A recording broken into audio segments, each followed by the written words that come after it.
Assalamualaikum warahmatullahi wabarakatuh. Alhamdulillah, wassalatu wassalamu ala rasulillah Sayyidina Maulana Muhammad sallallahu alaihi wasallam wa ala alihi wa ashabihi. Wa qala Allah ta'ala fil Qur'anil Karim, a'udzu billahi minasy syaithanir rajim. Bismillahirrahmanirrahim. Ya ayyuhalladzina amanu kutiba 'alaikumus syiyam kama kutiba 'alal ladzina min qablikum la'allakum tattaqun. Shadaqallahul 'azim. Amma ba'd. Ma'asyiral muslimin wal muslimat, jamaah kuliah subuh. Wabil khusus orang sesepuh, orang sesepuh hadirin wal hadirat rahimahullah. Semalam kami sampaikan bahwa Allah Subhanahu wa ta'ala mengundang orang-orang yang beriman. Kenapa sih Allah mengundangnya orang yang beriman? Karena dalam konsep Al-Quran bahwa manusia itu dibagi menjadi 3 kelompok. Yang pertama adalah innal ladzina kafaru sawa'un 'alaihim a anzartahum am lam tunzirhum la yu'minun. Yang pertama adalah golongan orang-orang yang kafir. Yang dalam konteks sekarang itu nggak boleh menyebut kafir, tapi menyebutnya non muslim. Tapi hakikatnya adalah kafir. Karena dalam Quran tidak ada yang namanya non muslim, adanya kafir. Yang kedua adalah orang munafik. Wa minan nasi may yaqulu amanna billahi wa bil yaumil akhir wa ma hum bimu'minin. Yang ketiga adalah orang yang mukmin. Alladzina yu'minuna bil ghaib dan seterusnya. Jadi kelompok manusia di dunia cuma hanya 3. Yang pertama kafir, yang kedua munafik, yang ketiga adalah mukmin. Yang diundang oleh Allah bukan orang yang kafir, bukan orang yang munafik, tapi yang diundang adalah orang yang mukmin, orang yang beriman. Makanya ayatnya ya ayyuhalladzina amanu, wahai orang-orang yang beriman. Siapa orang beriman? Kita berharap kami semua. Amin. Kenapa kita harus berharap kita menjadi orang yang beriman? Karena iman ini adalah hak prerogatif Allah. Allah tidak akan memberikan iman kepada sembarang orang. Sekalipun diminta untuk beriman, ketika Allah tidak memberikan keimanan kepada orang itu, maka orang itu sampai kiamat tidak akan beriman. Contoh, Nabi Muhammad itu punya paman. Salah satunya adalah Abu Thalib. Abu Thalib itu pamannya Nabi.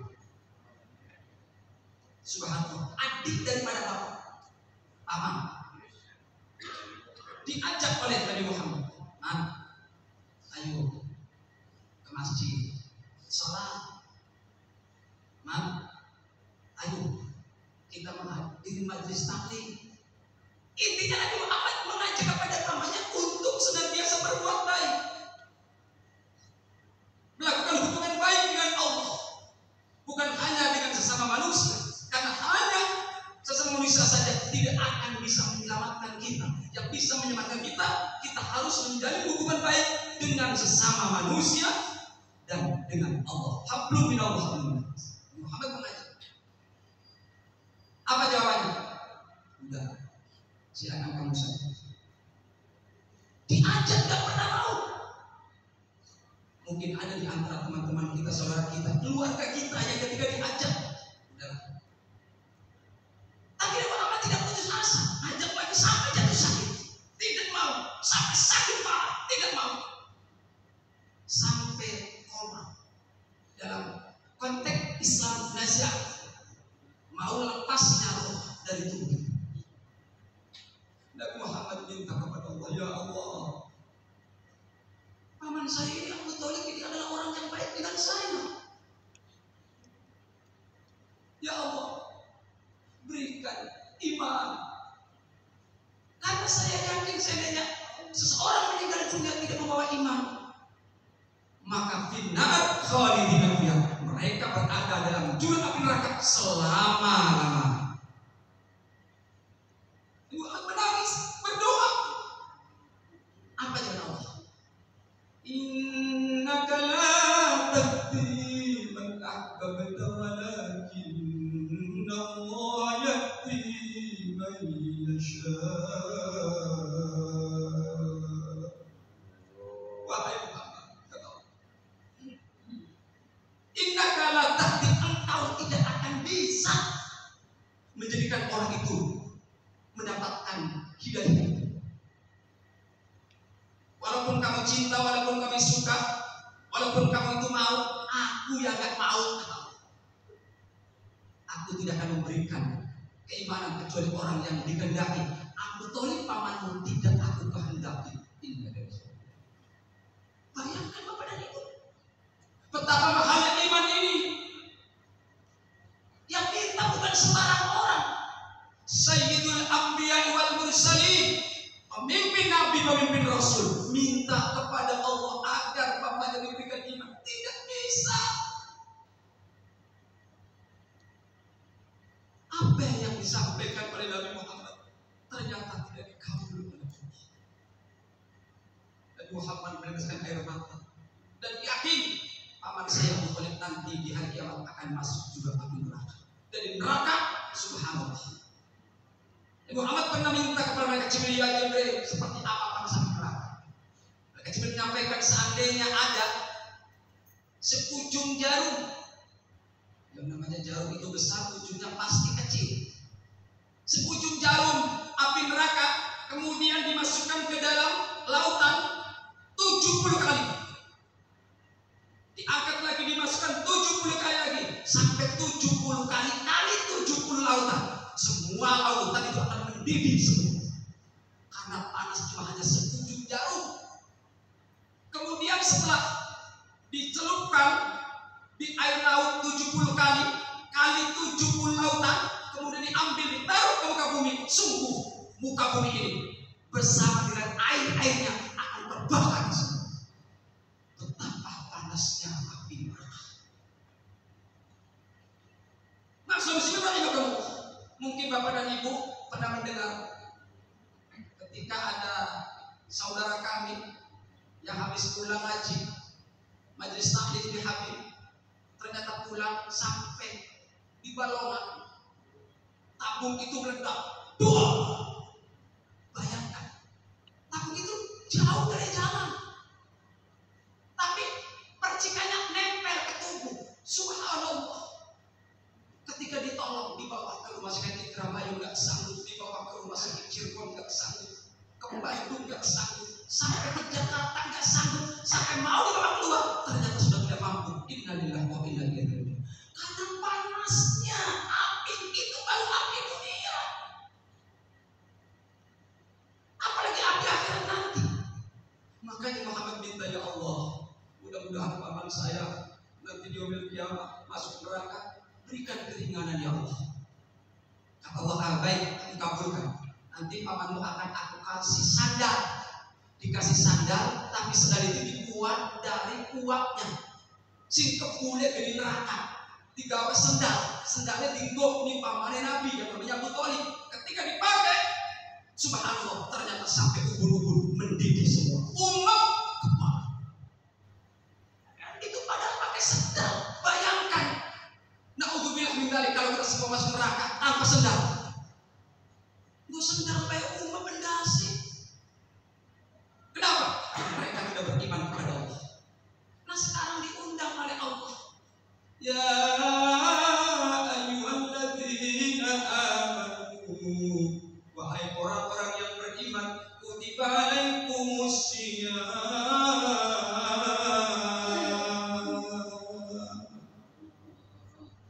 Kamu kalau ingin tidak masuk neraka, jadi orang takwa. Nanti kalau kamu takwa menjadi orang yang masuk dalam surga. Namun apa syaratnya? Tadi kutiba alaikumusiyam. Kita harus siam, harus puasa. Makanya Bapak dan Ibu jangan merasa bangga ketika kita punya anak, punya keluarga, punya saudara, punya suami ataupun punya istri yang tidak puasa, padahal mereka berhak untuk puasa.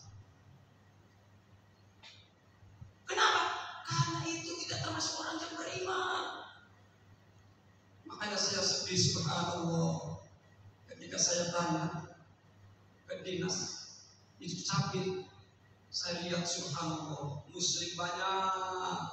Di KTP itu tertulis Islam, Islam, Islam, Islam. Tapi subhanallah ketika saya jalan di warung-warung makan, subhanallah ketika jam 10, jam 11 penuh. Subhanallah. Apakah mereka sakit semua? Karena orang sakit boleh gak puasa? Apakah dia gila semua? Karena orang gila tidak wajib puasa. Tapi toh masa sih orang sakit jalan sendiri? Masa sih orang gila kok bisa hitung duit bener? Yuk kita bersama berdoa kepada Allah, minta agar mereka diberikan hidayah. Saudara-saudara kita diberikan hidayah. Hidayah ini adalah doa yang paling hebat dan istimewa. Di dalam Al-Quran banyak sekali bermacam-macam doa. Dan apa baik anak Quran? Jaluk sugi anak Quran, jaluk naik pangkat jabatan anak Quran, jaluk anak soleh anak Quran, jaluk suami dan istri menjadi pasangan yang baik anak Quran. Tapi doa begitu banyaknya. Apa doa yang pertama Nabi Muhammad sampaikan? Ihdinas siratal, ya Allah berikan hidayah ya Allah. Jaluk hidayah. Hidayah ini doa yang pertama yang Nabi Muhammad sampaikan kepada Allah sebelum minta-minta yang lain. Makanya tolong kepada ibu, boleh kita mendoakan ya Allah mudah-mudahan anak saya cepat kerja, anak sudah selesai kuliah, boleh. Ya Allah mudah-mudahan anak saya dapat jodoh dikarenakan sudah usianya, boleh. Tapi tolong mintakan hidayah, karena ketika hidayah itu dicabut oleh Allah, maka iman itu akan lepas. Banyak orang-orang yang imannya lepas dikarenakan hidayah dicabut oleh Allah Subhanahu.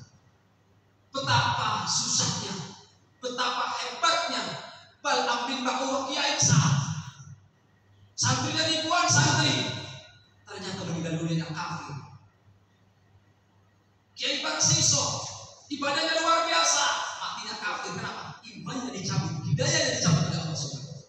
Makanya tolong ketika kita baca surat Fatihah, ihdinas siratal mustaqim yang mantap, minta ya Allah berikan kepada kami hidayah. Pakainya ihdina. Kenapa? Bukan hanya kami, anak kita, istri kita, suami kita, saudara kita, orang tua kita, keluarga kita doakan. Sekarang kembali, ada apa puasa? Semalam kita sampaikan bahwa ternyata puasa adalah mendidik diri kita untuk hidup disiplin. Jadi kalau puasanya benar, insya Allah kerjanya benar. Puasa itu disiplin. Karena yang namanya puasa menurut ahli fikih adalah al-insa minal akli wasyurbi wal waqti min fajr minal fajr ila ghurubi syamsi. Kita tidak boleh makan, tidak boleh minum dari mulai fajar sampai datang terbit maghrib. Ini disiplin. Sekalipun kita masih lapar, makanan masih ada di depan makanan kita, di depan meja kita, tetapi ketika sudah datang waktu imsak, stop. Betul? Sekalipun makanan sudah berada di depan kita, belum datang beduk maghrib, apalagi masih 5 menit, 1 menit saja kita nggak berani menoleh, nggak berani makan. Kenapa? Karena belum saatnya. Disiplin. Orang yang disiplin, puasanya baik, pasti disiplin. Ketika disiplin, kerjanya benar. Kapan kita berangkat kerja, masuk kantor, masuk tempat kerja, kapan kita istirahat, dan kapan kita pulang. Kadang-kadang kita tidak disiplin. Banyak sekali negara-negara dirugikan. Kenapa? Karena pekerja yang tidak disiplin. Bayangkan ketika di Masjid Agung tidak disiplin, Abu Beduk jam 11 ribut. Kenapa tidak disiplin? Beduk maghrib jam apa? Ribut. Kenapa tidak disiplin?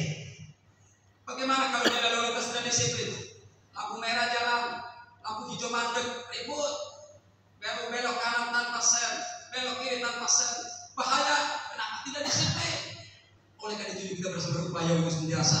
Ketika kita ingin selamat, ingin bahagia, ingin kita mendapatkan kebahagiaan, keselamatan, maka kuncinya harus disiplin. Tidak ada orang yang tidak disiplin sukses, tidak ada. Lihat sejarah, tidak ada orang yang tidak disiplin yang sukses, tidak ada. Semuanya mereka pasti disiplin. Ini puasa. Yang kedua, puasa mendidik diri kita untuk sabar, untuk tabah.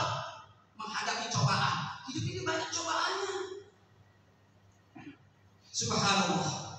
Makanya kenapa banyak orang yang korupsi? Gak sabar, ingin cepat kaya dengan cara cepat, dengan cara instan, tidak sabar. Kenapa tidak sabar? Mereka puasa tidak benar. Kenapa? Karena tidak diterapkan dalam kehidupan kita sehari-hari.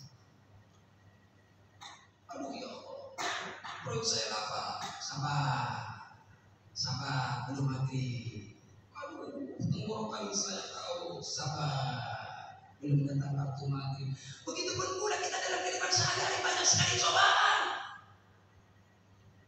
Waduh, ini ada duit nih.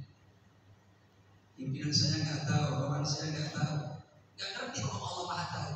Diambillah. Allah menggerakkan hati seorang, subhanallah, CCTV jalan. Nggak tahu Allah punya CCTV. CCTV-nya Allah lebih hebat. Raqib Atid itu CCTV Allah. Anggota tubuh kita ini adalah CCTV Allah. Yang nanti pada hari kiamat, al-yawma nakhtimu ala afwahihim wa tukallimuna aydihim wa tashhadu arjuluhum bima kanu.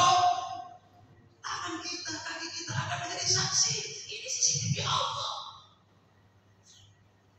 Puasa mendidik diri kita untuk berlaku jujur. Orang yang puasa pasti jujur. Walaupun nggak ada orang, kita nggak berani makan, nggak berani minum. Sekalipun dalam kamar sendirian tidak ada siapa-siapa, tetap kita jujur. Subhanallah, luar biasa. Ini orang puasa mendidik diri kita untuk berlaku jujur. Puasa juga mendidik diri kita untuk menjaga kebersamaan. Ketika Nabi Muhammad menyampaikan, kalau kamu merasa ibadah puasa, kemudian kamu memberikan buka kepada orang yang berpuasa, bersedekah kepada orang berpuasa, maka kamu mendapatkan pahala sama seperti orang yang berpuasa. Berarti kita mendapatkan dua pahala. Satu, ibadah puasa kita mendapatkan pahala. Yang kedua, kita berbagi kepada mereka pun mendapatkan pahala. Makanya subhanallah, di bulan Ramadan ini kita berlomba-lomba berinfak, kita berlomba-lomba bersedekah, kita berlomba-lomba berjaya. Yuk kita bersama berupaya untuk senantiasa. Jangan kita hanya cuma ya Allah, tidak ingin sapa mandi. Jangan bilang begitu. Ya Allah, besok saya akan sedekah. Berapa sedekah kita? Tergantung masukan kita. Kepo mancing ake, makanya ake kepo, yang isinya ake kepo. Ayam tinggi, cecep cerit. Kenapa cecep? Ngisinya cilik, ngisinya setitik. Mana ada setitik? Rezekinya setitik, sumbernya setitik. Kita sumber pirang-pirang dari sini, sumber dari sumber cerit. Aku ambil. Malu kita. Sumber kita banyak, asup kita banyak. Sudah kau ngisi kotak rohe. Innalillahi wa inna ilaihi raji'un. Tapi dia 2000 tukang beca, pantas. Itu pejabat rohe. Buktinya seketika dibuka kotak, hubungi kader. Rohe bilang. Berarti tukang beca apa mas?